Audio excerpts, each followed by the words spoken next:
Betsy, so excited to talk to you today. How are you?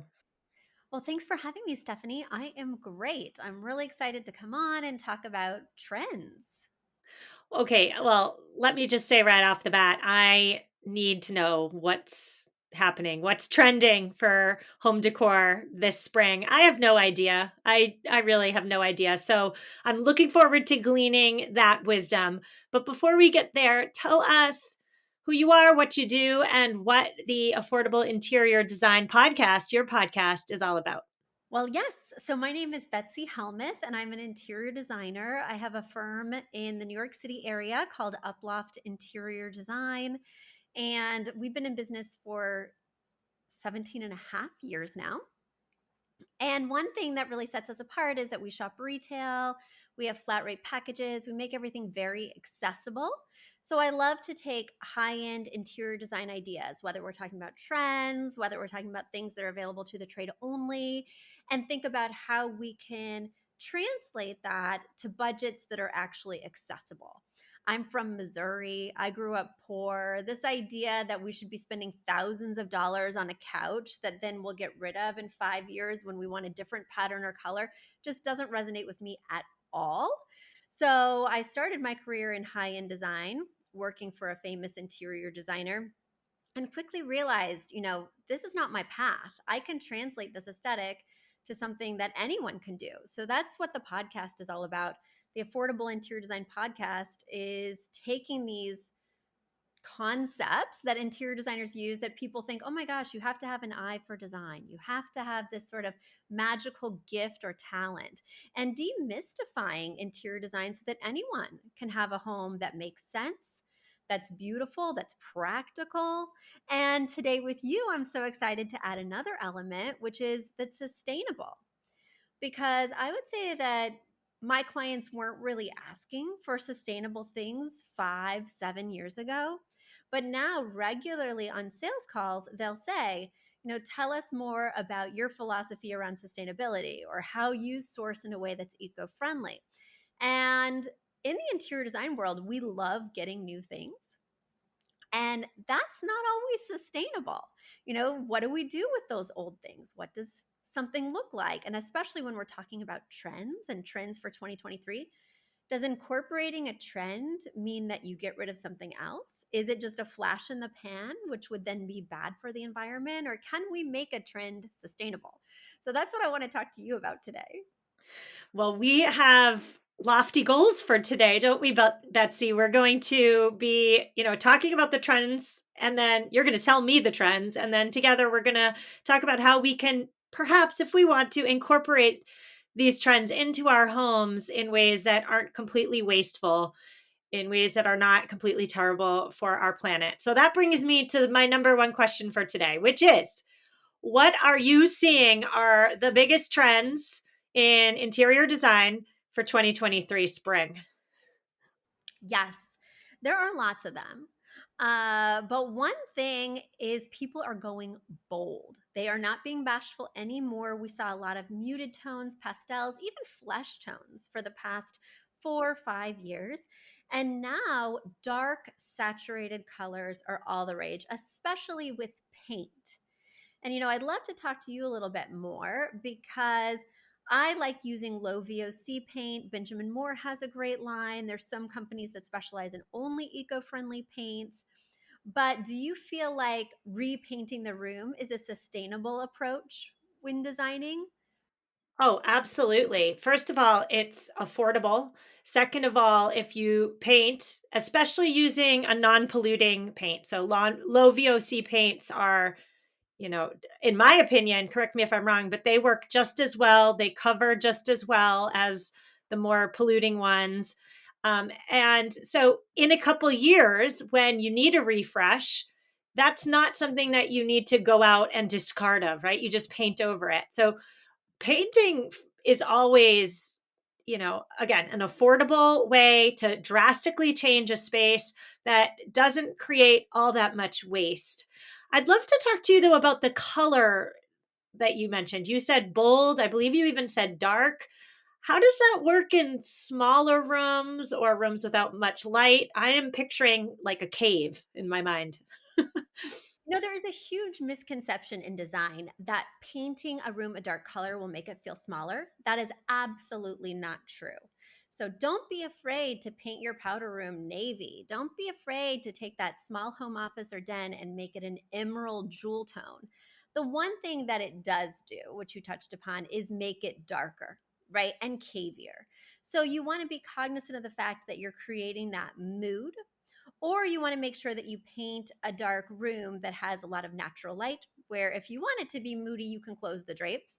And if you want it to just be sort of an element but not dominate the room, you can open the drapes and get that natural light or have a lot of light sources. In my house, I painted the dining room this really deep orchid, this purple color, because I want it to be a little moody in there. We're not having Sunday brunch in there. We're having holiday dinners, entertaining dinners. I want it to feel more intimate and cozy. And then I painted my husband's TV room a deep navy. Van Dusen blue from Benjamin Moore, just one of my faves. But anyway, because I want it to be really dark in there. I want it to set the tone and feel like a movie theater. So you want to be cognizant when you're painting a deep, rich jewel tone about why you're doing it and what mood or kind of intent it will give the room. Yeah, and just from like a parenting perspective, if I were to paint my home, I would either A, want to do it when my children, using VOC paints, by the way, volatile organic compounds, for anybody who doesn't know what VOC stands for, but I would want to do it when they're not home, I could open the windows. I do not want them breathing in potentially harmful toxic fumes. So, there's that. Or I could just use a low or no VOC paint. Do you have anything to say on the efficacy of those low or no VOC paints? Like, I think they work as well, but I'm not a professional interior designer. What do you think? I totally think they work as well. I've used them in my home and in lots of client spaces. They are more expensive, so that's something to bear in mind. But the good thing about working with like a major retailer like Benjamin Moore is they do have a low VOC line, but you can get all the colors you want. It doesn't limit my selection of hues, unlike with some of the low VOC companies specifically, where you're limited to just the colors that they offer. So that's why I do always opt for Benjamin Moore, even though I'm not getting any kickbacks for saying this multiple times. It's just, I see the quality as being comparable, and I love the fact that it's better for the environment and my family. Okay, so you're talking about big, bold, bright, or big, bold, dark colors, which to me speaks to um, a shift towards, I would say, maximalism. In the past 5, 10 years, especially, homes have tended to be neutral or light and bright.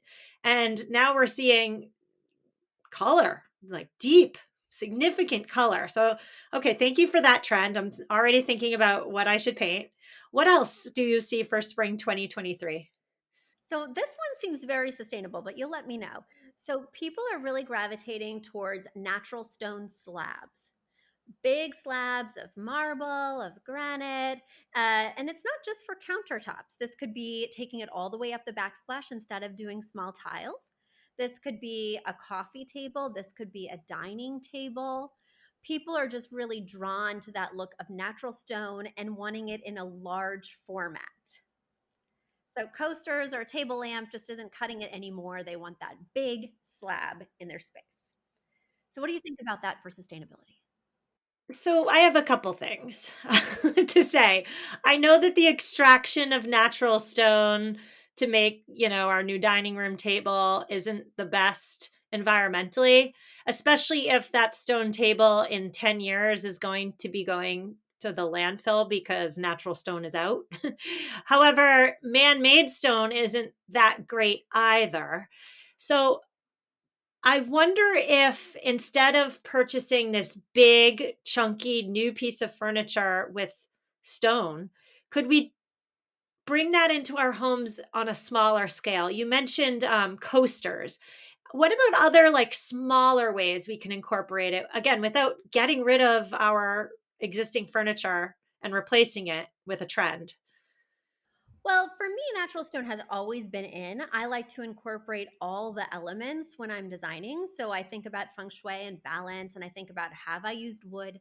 Have I used metal? Have I used glass? Have I used stone? What textures haven't I used? How can I make this space look more balanced and diverse at the same time? I think the trend is seeing it in these large formats. So keeping it with the coasters or the lamp, I think would just be doing not necessarily a trend, but just what every designer tries to do, which is bring in a variety of materials to make the space look complex and layered. So I think it does have to be the large slabs. So maybe we just call this not sustainable. And maybe we just try and avoid this one. Well, so another question here for you. I mean, does it have to be natural stone? Could it be, an engineered quartz perhaps, or is that just a no-no? I think definitely, especially for that backsplash that goes all the way up. And I love an engineered quartz for a dining table because it doesn't need to be sealed. It's not porous. So the thing about these natural stones that a lot of people don't know is even water will leave a stain or a mark if you don't seal it properly, because natural stone is porous. It has holes and, was a sort of organic organism, right? That has cracks and stuff like that, where this stuff, especially in a kitchen or a bathroom or a dining room, can get inside those grooves. So I have a marble end table in my living room, and my husband didn't use a coaster one day, just put down a glass of water that was condensating. And we still have that ring to this day on the marble. So it can be high maintenance. Just because it's gorgeous the day you get it doesn't mean that it's an easy material to work with. Hmm. So if you had a crystal ball and you could look into the future, how long do you think this trend is going to last? And I ask that because for somebody who needs a new coffee table or a new dining room table, let's say, and they love the look of these natural stone slab, big, gigantic pieces of furniture, maybe this could be a sustainable option for them as long as they're planning on playing the long game and keeping it around for a while. So that's where my question comes in. Do you see these pieces of furniture sticking around for a decade or more? Or is this a fleeting trend that's going to be gone in, I don't know, 4 or 5 years? Well, for something like a backsplash, you would leave it on for 10 years, right? And then your kitchen is outdated no matter what, and maybe in a little bit of disrepair and maybe needs a little facelift anyway. I think the key would be, when shopping for furniture items that are natural stone, make sure it's a classic shape. If you go for a really unique shape with a really odd base, chances are it is going to look dated in a few years. But if you go for like a tulip table that has that curved base that's quite simplistic and it has a marble top, that's timeless. That's been in vogue since the 50s and it's not going anywhere. So I think the key when shopping for these pieces in order to keep them for a long time is simple geometric shapes. Those are going to be timeless. That is a classic look. It's when you get the filigree and the odd base that has like the little person holding up the slab. That's when it starts to show its age more quickly. Okay. Well, before we hit record, Betsy, you blew my mind when you told me that embellished window treatments, like I'm talking, poofs and fringes, embellished window treatments, lots of fabric around our windows is back in. And I am like transported back in time, back to early 90s, my grandmother's house with the newspaper in the poofs of the the That was my house in my bedroom, by the way. I stuffed it myself. The Laura Ashley fabric I stuffed with newspaper. Okay, so is that really back in? Because I'm going to be completely honest, that will never happen in this house. Well, Stephanie, I think you misunderstood me, because definitely balances are never in. And even if they were, I would not personally talk about them or vouch for them on any platform. So let's just be clear right now. When I said embellished drapery or embellished window treatments, I meant more of like a decorative border on the edges. So you'll see a lot of drapes that have fringe either on the bottom or the sides. You'll see a lot of ribbon borders. You'll see a lot of scalloped edges, just drapery that has these more unique features, or even if you're thinking about like a sewing room, that kind of bric-a-brac that you're seeing this textured detailing on the panel itself. But no, I'm not talking about any decorative header on top of your window. I can't even believe I admitted to my Laura Ashley moment. Not only was it in my bedroom, but I also stuffed my bathroom shower curtain valance with newspaper, and newspaper and humidity do not mix. I'm just going to put that out there and let you imagine what it looked like after a few months. Wow. Okay, so when you talk about 2023 window treatments, are you talking about hiring a window treatment person, or are you talking about going to some, I don't know, Crate and Barrel, Pottery Barn, some other store? Those are the only two I know because I'm not in this field. But and like and replacing your window treatments there, or both, or neither. Well, first of all, you do not have to do custom window treatments. Most people do not. In my home, I have standard windows and I've treated them all with retail drapes, which means I clicked and bought it online. Some people do prefer going custom, right? And then that's a whole process, and it certainly adds to timeline and cost.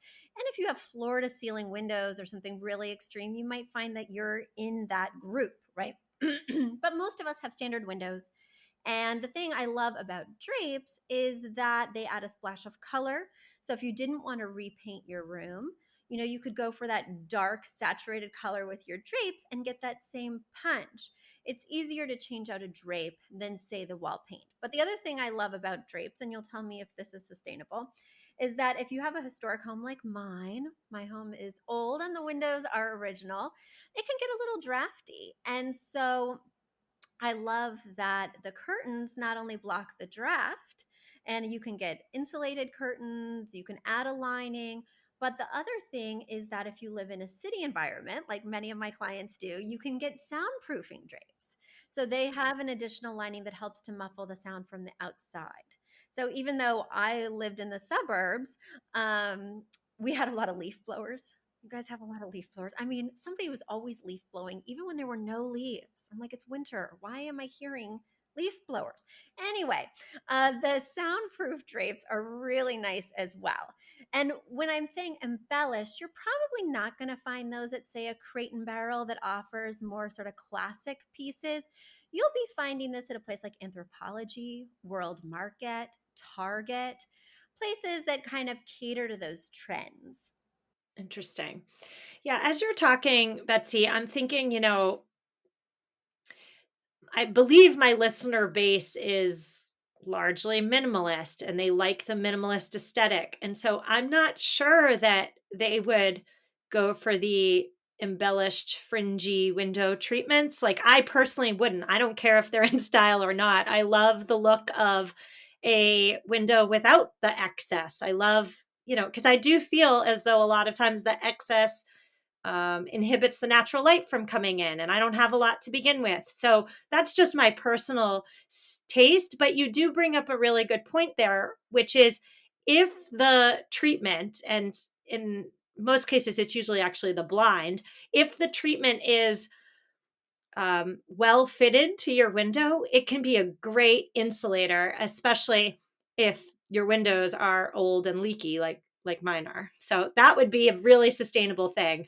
If you have some money and you want to get well fitted blinds, that is an upgrade for your interior decor, but also in turn you'll save money at the end of the day because you'll be saving on heating and cooling costs. Well, and the thing I love about a drape too is that a blind fits inside the window for the most part. There's outside mounted blinds, but they're not my fave. Inside mounted blinds fit inside the window, but sometimes the draft is coming from the very edge. So I love that the drape kind of covers that edge and covers the sides, and then you can close it to cover the whole thing. But I like that then your window is sort of fully insulated, if you will, on both the sides and the middle with the blind and the drape. So a fully dressed window for me, no matter if your space is minimal or maximal, is a blind and a drape. I like the combination of the two. Betsy, I want to talk to you about finishes. I see gold. I see black. I see the brushed nickel. I see the silver. I see all of it. What is, what I should say, what are the most up to date, fashionable homes doing in 2023? I have an answer for you. But the problem is, just to be quite clear, I think finishes are a real pain when it comes to trends because typically your house should have one metal point of view. You can mix metals to a certain extent, but if you're mixing dark metals like the blacks, cool metals like the silvers, and warm metals like the golds, and you have all three in your house, it's either super eclectic or on the hot mess express. So it's very difficult to change out your metal finishes throughout your home just based on a whim or a trend. Right now, the trend is gold. But if you currently have silver in your home, silver hardware on your doors, silver knobs on your kitchen cabinetry, that's very intense to change out. And what's in for these 5 years is going to be out in the next 5 years. And do you really want to change your door hinges? Let me answer that for you. No, Stephanie, you do not. So I think that when it comes to the actual architecture of your home, it's very difficult to just willy nilly change finishes, especially because I think we can all think back to the 80s when gold was also in, or like this fake sort of brass look. And we can instantly walk in a home, at least I can, and date that home by this warm, yellowy, brassy doorknob, brassy hinges, and it just looks passe. It just looks like it needs to be updated. But like I say, easier said than done. Do you want to change every latch? Do you want to change every faucet? Do you want to change every light fixture? The answer is probably no. But gold is in. So, what I like to do, I just moved from a house that had silver, intensely silver in Westchester. I leaned in hard. The things I bought had silver. We moved to this house, which is of a totally different era, and everything's brass. Everything is brass and gold, which is on trend. So I'm very excited. But my furniture pieces, like my dresser, has silver knobs, and that's just not going to work out for me. So there's this amazing product that you can get for $6 on Amazon or at Hobby Lobby or Joann Fabrics, and it's called Rub and Buff. And it is this gel type material. It comes in a little tiny toothpaste tube. And you just rub it on any pre existing metal or a picture frame. I have some picture frames that were silver that now I want to turn into a warm metal finish. And I just take the little tube, put a little bit on a cloth, and rub it in, and it changes the finish of the knob or the frame without me having to buy a new frame or new knobs. Love it. I mean, isn't repurposing slash upcycling the stuff you already have the epitome of sustainable living? I love it. But what if the, let's just say, let's just go with the, pull example. What if the pull is inherently old fashioned in shape? Would you still use it? There are some polls that need to go back to the universe. I'm sorry, Stephanie, that's not a sustainable thing to say. But the ones with the leaves or the little forks, those, first of all, should never have existed and now need to be melted down and turned into something else. So, yes, you should be changing those out. There are certain hardware styles that immediately date your home. And changing the hardware is so easy financially and physically. I mean, it's a matter of two screws, and you can find great options everywhere from Home Depot to my favorite, coolknobsandpulls.com. But the problem is, I would be discarding those other pulls or knobs. So that's why I love my rub and buff is if the style or the shape is still relevant. I can just, a lot of times also in these antique or older pieces, you're not going to find something that would cover the wood the same way your current pull will, excuse me. So maybe it's one of those cup pulls that has a really interesting sort of base, which has either left a scar on the wood or has let it be sun bleached over time, so the two wood tones are different. If I were to just change the hardware, I would see the imperfection on the wood. I hope I'm being clear. Am I getting a little granular right now? I'm getting in the weeds. But anyway, that's when you'd want to use that rub and buff, because you're never going to find a handle that will cover that imperfection that's left from the previous hardware. And I can instantly transform it and update it. So I love that, but I have some just questions that I need answered. So if you're okay, I'm gonna just ask them. I know you I know you said that like all the metal in your home. Tell me if I'm wrong, but I believe you said all the metal finishes in your home, the faucets, the pulls, the door hinges, the knobs, etc., should be the same. Is that correct? It's a little complicated, but this is a very important point that I think people should know. So you can mix metals. Okay. You know how I talked about the three categories of metals just a minute ago? Cool metals, which are all silvers, chromes, pewters, things like that. Then there's warm metals, all brasses, all golds, things like that. And then there's dark metals, which are the wrought irons and the blacks. There's three categories. I would never, ever, ever, ever, and I rarely say never, so just mark this down. I never mix warm and cool. I would never mix in the same home gold and silver.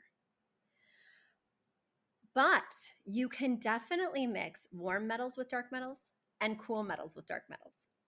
So brass and wrought iron are beautiful together. Brass and bronze, amazing. And silver and black is just a beautiful combination, and it helps to make the space more timeless when you use two metal finishes rather than one, because gold is going to be out in 5 to 7 years. It's already had quite a bit of time in the limelight. And then if you have another metal, it gives you some longevity versus those 80s homes that only have the glaring yellow fake brass, right? So that is how I add longevity to metal finish trends, as I make sure I'm doing two-tone. I know that's complicated. It's designerly.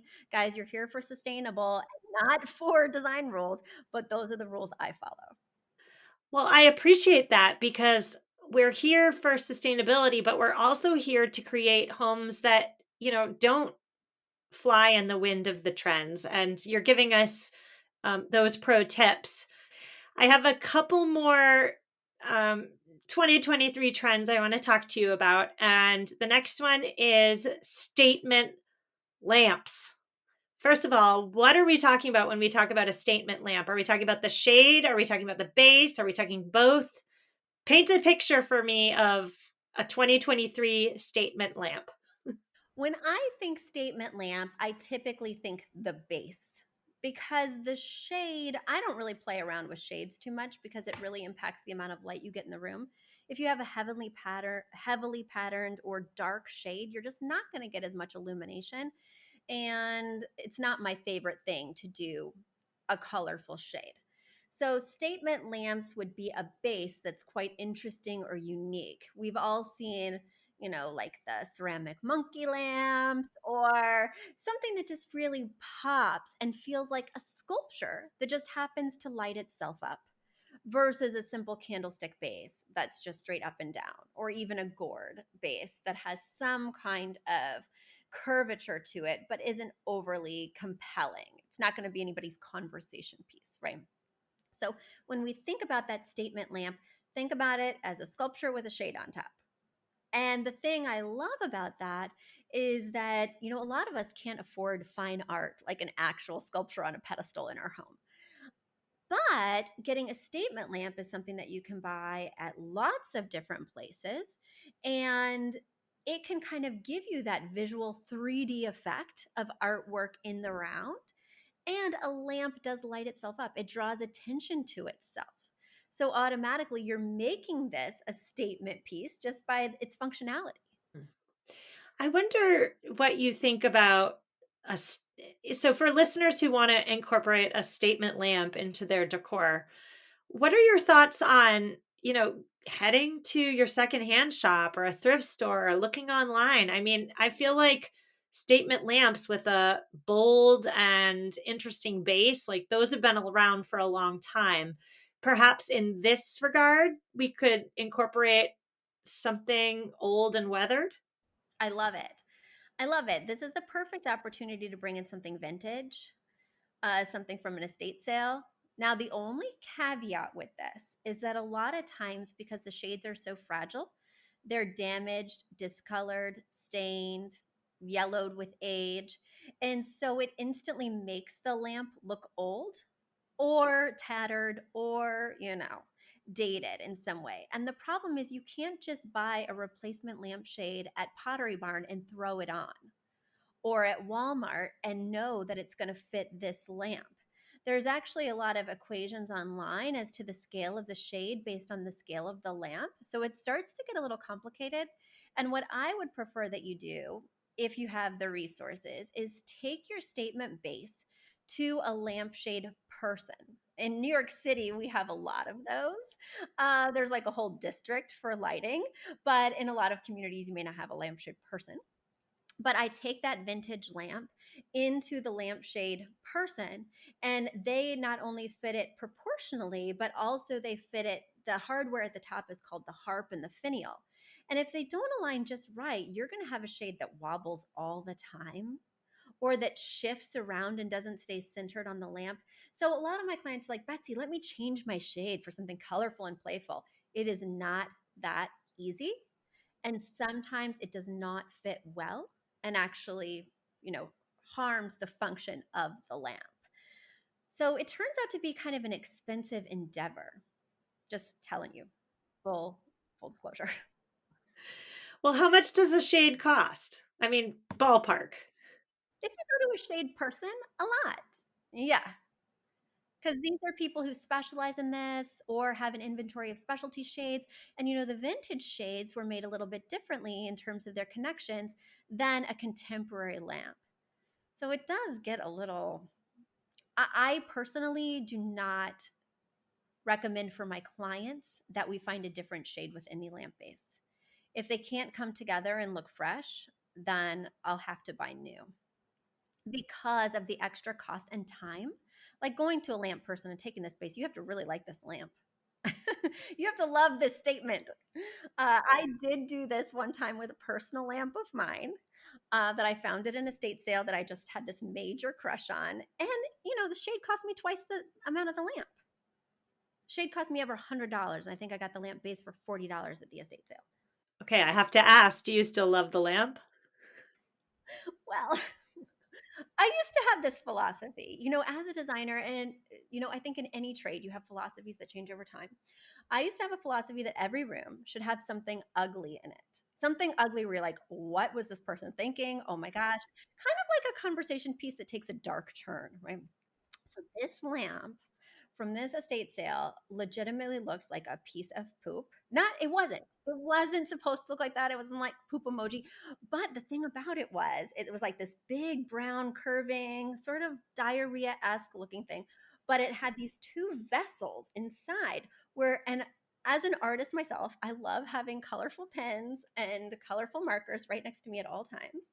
And so I filled it with colorful pens and colorful markers, and I just thought it was the bee's knees. Now, it looked like a big piece of diarrhea on my desk that had, a beautiful shade and then all my markers, but it did get a lot of comments. And after a while, I did realize it wasn't the perfect thing for the room. So the diarrhea lamp is no longer with me, but it was with me for a long time. Oh, wow. Well, if we're not going to end this conversation on diarrhea lamps, that's the perfect ending to our conversation. And as a designer, when somebody comes in your home and they're like, what is going on there?